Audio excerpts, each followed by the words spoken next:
نحمده ونصلي على رسوله الكريم اما بعد فاعوذ باللہ من الشیطان الرجیم بسم اللہ الرحمن الرحیم۔ نیت کے مسائل۔ اعمال کے اجر و ثواب کا دار و مدار نیت پر ہے۔ عن عمر بن الخطاب رضی اللہ عنہ قال سمعت رسول اللہ صلی اللہ علیہ وسلم یقول انما الاعمال بالنیات وانما لكل امرئ ما نوى فمن كانت هجرته الى دنیا يصيبها او الى امرأة ينكحها فهجرته الى ما هاجر الیہ، رواہ البخاری۔ حضرت عمر بن خطاب رضی اللہ عنہ کہتے ہیں، میں نے رسول اللہ صلی اللہ علیہ وسلم کو فرماتے ہوئے سنا، اعمال کا دار و مدار نیتوں پر ہے، ہر شخص کو اس کی نیت کے مطابق بدلہ ملے گا۔ جس نے دنیا حاصل کرنے کے لیے ہجرت کی اسے صرف دنیا ہی ملے گی، ہجرت کا ثواب نہیں، اور جس نے کسی عورت سے نکاح کے لیے ہجرت کی اسے بس عورت ہی ملے گی، ہجرت کا ثواب نہیں۔ اسے بخاری نے روایت کیا ہے۔ یعنی ہر انسان جو کچھ بھی کرتا ہے بظاہر وہ کتنا ہی اچھا، کتنا ہی بڑا اور کتنا ہی نیک عمل کیوں نہ نظر آتا ہو، لیکن اگر اس کے پیچھے مقصد اور ہے، غرض کچھ اور ہے، نیت کچھ اور ہے، تو بظاہر کیا وہ عمل فائدہ نہ دے گا جب تک کہ وہ کام اللہ کے لیے نہ ہو اور درست مقصد کے لیے نہ ہو، آخرت کے لیے نہ ہو۔ اسی طرح عبادات میں بھی نیت کاؤنٹ ہوگی۔ اگر کوئی ویسے ہی سارا دن بھوکا پیاسا رہتا ہے تو اس کے بھوک پیاس کا اسے کوئی اجر یا صلہ یا بدلہ نہ ملے گا۔ تو خواہ وضو کرنا ہو یا نماز پڑھنا ہو یا زکوٰۃ دینا ہو یا حج کرنا ہو یا پھر روزہ رکھنا ہو، ہر عمل کے پیچھے نیت کرنا ضروری ہے۔ دکھاوے کا روزہ شرک ہے۔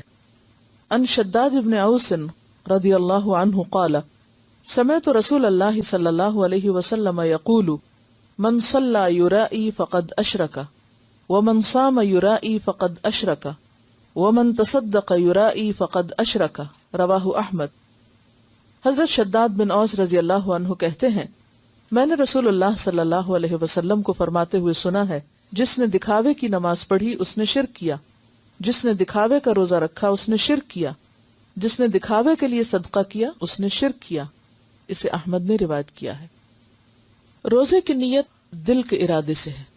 مروجہ الفاظ وبصوم غد نویت سنت سے ثابت نہیں، کیونکہ نیت زبان پر نہیں ہوتی، نیت دل میں ہوتی ہے، اور روزے کی نیت کے لیے کوئی بھی الفاظ نبی صلی اللہ علیہ وسلم سے ثابت نہیں ہے۔ فرض روزے کی نیت فجر سے پہلے کرنا ضروری ہے، یہ بہت اہم بات ہے۔ فرض روزے کی نیت فجر سے پہلے کرنا ضروری ہے۔ ان حفصہ رضی اللہ عنہا ان النبی صلی اللہ علیہ وسلم قال من لم یجمع الصیام قبل الفجر فلا صیام له، رواہ ابو داؤد والترمذی۔ حضرت حفصہ رضی اللہ عنہا سے روایت ہے، نبی اکرم صلی اللہ علیہ وسلم نے فرمایا، جس نے فجر سے پہلے روزے کی نیت نہ کی اس کا روزہ نہیں۔ اسے ابو داؤد اور ترمذی نے روایت کیا ہے۔ جیسے بعض اوقات لوگ کیا کرتے ہیں کہ اچھا ابھی تو میں پاک نہیں ہوں، شاید 10 بجے تک ہو جاؤں تو پھر میں روزے کی نیت کر لوں گی، تو ایسا نہیں ہوتا۔ روزہ اپنے وقت پر ہی شروع ہوتا ہے، تاخیر سے نہیں۔ ہاں، نفلی روزے میں نیت میں تاخیر ہو سکتی ہے، اور یہ فرق ہے فرض اور نفل روزے میں۔ نفلی روزے کی نیت دن میں زوال سے پہلے کسی بھی وقت کی جا سکتی ہے۔ اسی طرح نفلی روزہ کسی وقت کسی وجہ سے بھی توڑا جا سکتا ہے۔ عن عائشہ ام المومنین رضی اللہ عنہا قالت دخل علی النبی صلی اللہ علیہ وسلم ذات یوم فقال هل عندكم شيء فقلنا لا قال فإني إذن صائم ثم أتانا يوما آخر فقلنا يا رسول الله أهدي لنا حيث فقال أرينيه فلقد أصبحت صائما فأكل، رواہ مسلم۔ ام المومنین حضرت عائشہ رضی اللہ عنہا سے روایت ہے کہ ایک دن نبی اکرم صلی اللہ علیہ وسلم میرے گھر تشریف لائے اور پوچھا، کیا تمہارے پاس کچھ کھانے کو ہے؟ ہم نے کہا نہیں۔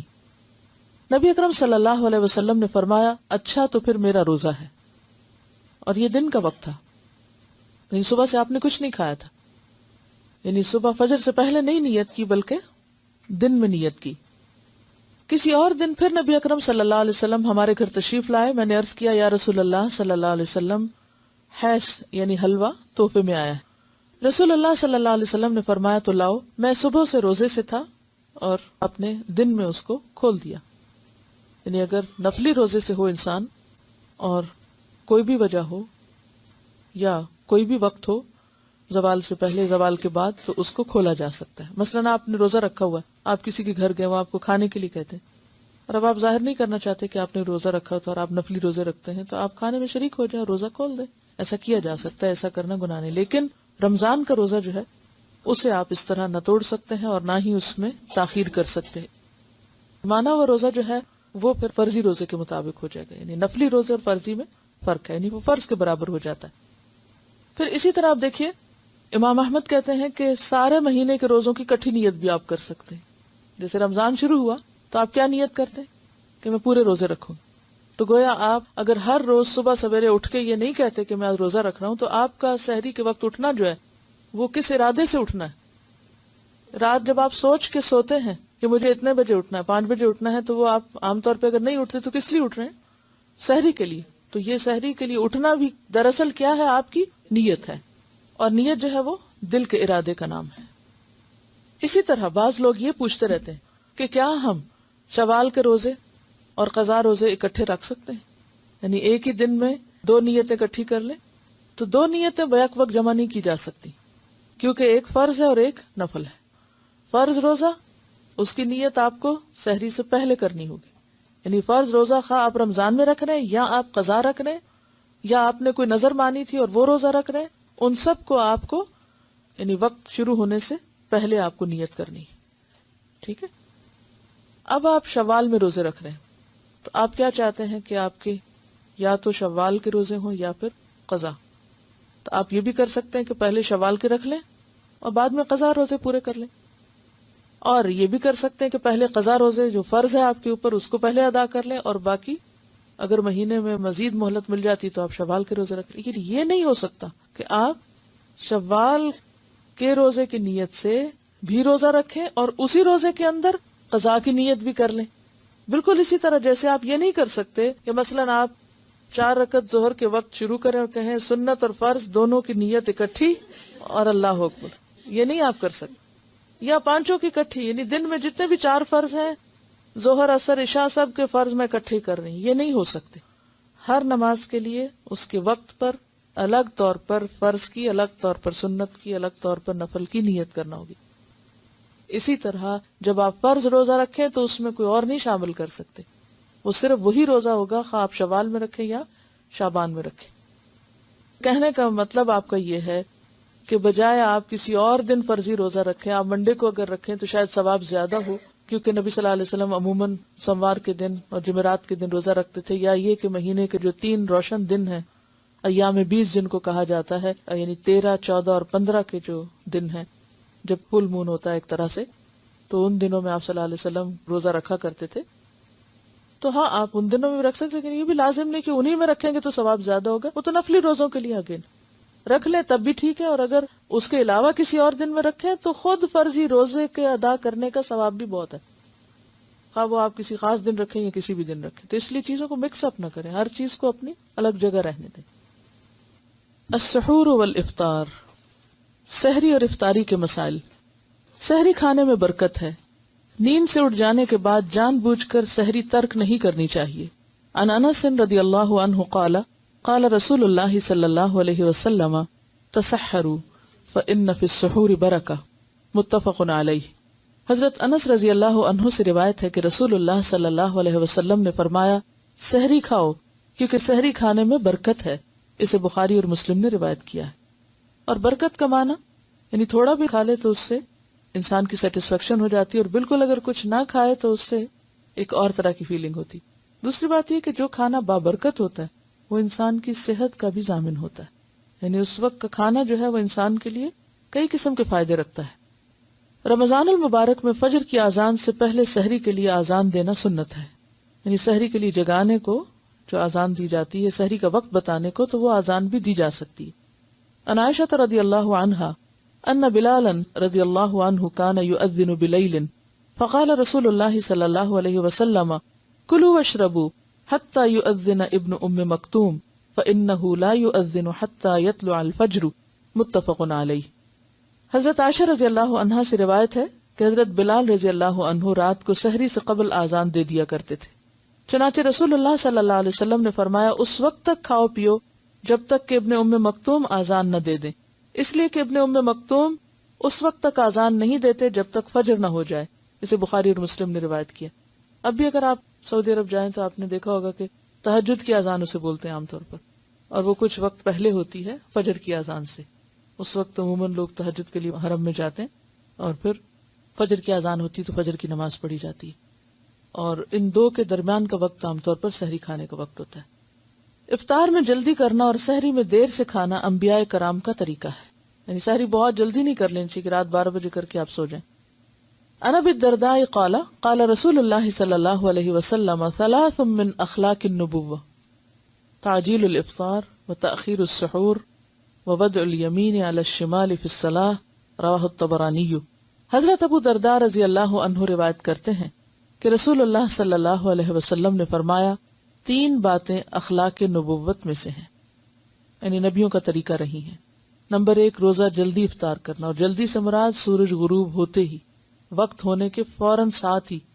نمبر 2 سحری دیر سے کھانا، یعنی آخری وقت میں کھانا، وقت کے بعد نہیں، وقت تک. نمبر 3 نماز میں دایاں ہاتھ بائیں ہاتھ کے اوپر رکھنا. اسے طبرانی نے روایت کیا ہے. سحری کھاتے آذان ہو جائے تو کھانا فوراً ترک کرنے کی بجائے جلدی جلدی کھا لینا چاہیے، یعنی ایک دم ابرپٹلی سٹاپ نہیں کرنا چاہیے. عن ابی ہریرہ رضی اللہ عنہ قال قال رسول اللہ صلی اللہ علیہ وسلم اذا سمع احدکم النداء والاناء على يده فلا يدعه حتى يقضي حاجته منه رواہ ابو داود. حضرت ابو ہریرہ رضی اللہ عنہ سے روایت ہے کہ رسول اللہ صلی اللہ علیہ وسلم نے فرمایا جب کوئی آدمی آذان سنے اور پینے کا برتن اس کے ہاتھ میں ہو تو اسے فوراً نہ رکھ دے بلکہ اپنی ضرورت پوری کر لے. اسے ابو داؤد نے روایت کیا. اب دیکھیے کہ کتنی حکمت ہے، کھانے کی وجہ پینے کا برتن کہا گیا ہے، کیونکہ یا تو آخر میں پانی پیتے ہیں یا چائے پیتے ہیں. تو چائے پیتے وقت یعنی بازو کو تھوڑی سی رہتی ہے تو اس کو اذان ہوتے ہوتے مکمل کر لیں، لیکن یہ نہیں کہ ایک آپ پینے کے بعد ایک اور بھی انڈیل لیں. روزہ افطار کرنے کے لیے غروب آفتاب شرط ہے. عن عمر رضی اللہ عنہ قال قال رسول اللہ صلی اللہ علیہ وسلم اذا اقبل اللیل من ها هنا وادبر النهار من ها هنا وغربت الشمس فقد افطر الصائم متفق علیہ. حضرت عمر رضی اللہ عنہ کہتے ہیں رسول اللہ صلی اللہ علیہ وسلم نے فرمایا جب رات آ جائے، دن چلا جائے اور سورج غروب ہو جائے تو روزہ دار روزہ کھول لے. اسے بخاری اور مسلم نے روایت کیا ہے. دوران سفر جہاز پر سوار ہوتے وقت اگر روزہ افطار کرنے میں 15 منٹ باقی ہوں لیکن پرواز کی مطلوبہ بلندی پر پہنچ کر سورج 1 گھنٹے بعد غروب ہوا تو روزہ بھی 1 گھنٹے بعد ہی افطار کیا جائے گا. اسی طرح سحری کے وقت کا تعین بھی حاضر جگہ اور مقام کے لحاظ سے کیا جائے گا. اس میں بہت دلچسپ بات ہے. ایسا ہوا کہ ایک مرتبہ رمضان میں سفر تھا تو لوگ فلائٹ پہ بیٹھے ہوئے تھے، تو جو ہی ابھی فلائٹ اٹھ رہی تھی تو افطار کا وقت ہو گیا، تو انہوں نے اعلان کر دیا کہ افطار کر لیں. لوگوں نے افطار کر لیا اور جب فلائٹ سٹیبل ہوئی اوپر گئی تو سورج نظر آ گیا اور لوگوں نے شور مچا دیا کہ ہمارا روزہ خراب کر دیا ہے، ابھی تو سورج غروب ہی نہیں ہوا. تو یقیناً جب آپ اوپر جا کے دیکھیں گے تو سورج ابھی نظر آ رہا ہوگا، نیچے ہوں گے تو سورج آپ کو نہیں دکھے گا.